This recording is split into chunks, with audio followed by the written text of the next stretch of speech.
Il n'y a pas de peur. Il n'y a pas de peur. Non.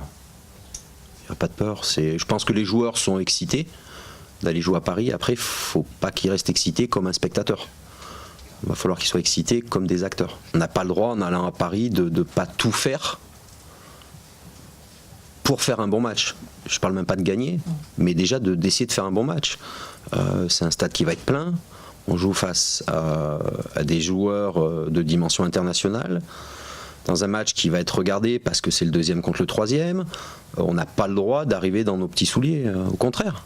Au contraire, il faut jouer, quitte à, voilà, comme je l'ai dit, quitte à... La rigueur, je préfère repartir de Paris en ayant pris 5, mais en ayant essayé de jouer, plutôt que de partir de Paris, comme a pu faire Nikos hier, perdre 1-0, mais en ayant défendu tout le match. Non. Ça va peut-être surprendre, mais je préférerais qu'il y ait tout le monde, voilà, à Paris, comme je préférais qu'il y ait tout le monde à Bordeaux. Parce que la Ligue 1 a besoin des grands joueurs, et Ibrahimovic, c'est le grand joueur de Ligue 1. Donc, s'il pouvait jouer tous les matchs de Ligue 1, ça serait génial, parce que ça serait le foot français en général qui s'emporterait mieux. Et je regrette son absence. Ouais.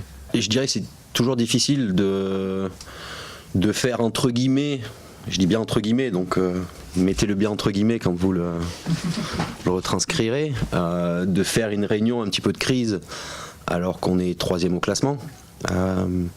Mais c'est voilà, je ressens que depuis quelques semaines, il y a quelques petites choses qui vont un peu moins bien et notre qualité de jeu s'en est ressentie. Donc pour moi, c'était important de refaire une mise au point maintenant, plutôt que de la faire à un moment donné où on aurait vraiment été dans le trou.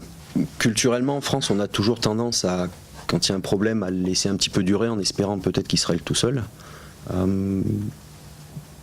Mais 12 années de vie en Allemagne ont fait que généralement, quand un problème arrive, on le règle tout de suite. Même parfois, ça peut être de manière violente, mais il faut qu'il soit réglé tout de suite. Il faut essayer de trouver un compromis. Donc, comme je vous dis, ça fait quelques semaines que je ressentais un petit peu de relâchement, et j'ai estimé que c'était le moment de refaire une petite mise au point. Mais il n'y a pas eu de... bien sûr, ça a été des critiques individuelles, mais comme j'explique aux joueurs, c'est toujours la critique d'un entraîneur à un joueur, c'est pas la critique d'un homme à un homme. Donc on reste toujours très technique dans ce qu'on essaie de faire.